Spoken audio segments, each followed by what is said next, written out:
I would describe Dr. Mack as one of the most incredible people on this planet. She is so smart, so intelligent, so supportive, and so kind. I've always been able to rely on her for anything and everything. And she's just one of those people that makes you feel smart and feel like you can take on the world. And that just builds such a strong connection and sense of community.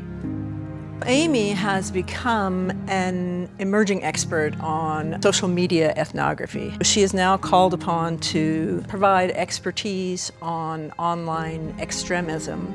She's done this nationally, she's done it internationally. Her most recent work is about the rise of online hate and how to study it, its sources, and some of the solutions. This research is really important to me, specifically the stuff that looks at Southern Alberta, because when we look at government and law enforcement and their responses to the rise in violent extremism, we often don't talk about the issues that we have here in Canada. It's often assumed that we're exactly like the United States or we're exactly like the UK, but we have specific issues here in Southern Alberta that are worth addressing. And I think it's important for our communities to have conversations about what misogyny and racism and homophobia look like in our community and how we can perhaps produce policies or educational interventions to create a space and a community where we all feel safe and valued.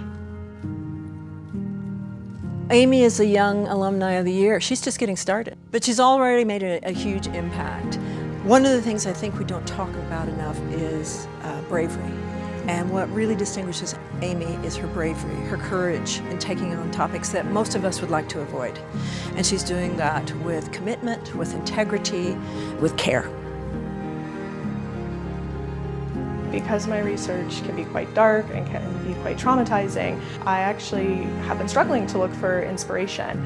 And I was lucky enough to sessional and teach a couple of classes this last year in the anthropology department, and I found the students so inspiring. It was so wonderful to see classrooms full of young people who were willing to grapple with the contradictory, complex, and controversial issues that we are dealing with as a community, and just seeing them, tackle it with vigor and with enthusiasm and with hope has been really inspiring for me. Dr. Mack's impact on me personally has just instilled this confidence that I am capable. And I think it takes a very special person to be able to lift people up to the level that Dr. Mack does. I would not be where I am without Dr. Mack. I attribute a lot of my achievements to her support. If anyone deserves to be recognized for their hard work and their achievements, it is Dr. Mack.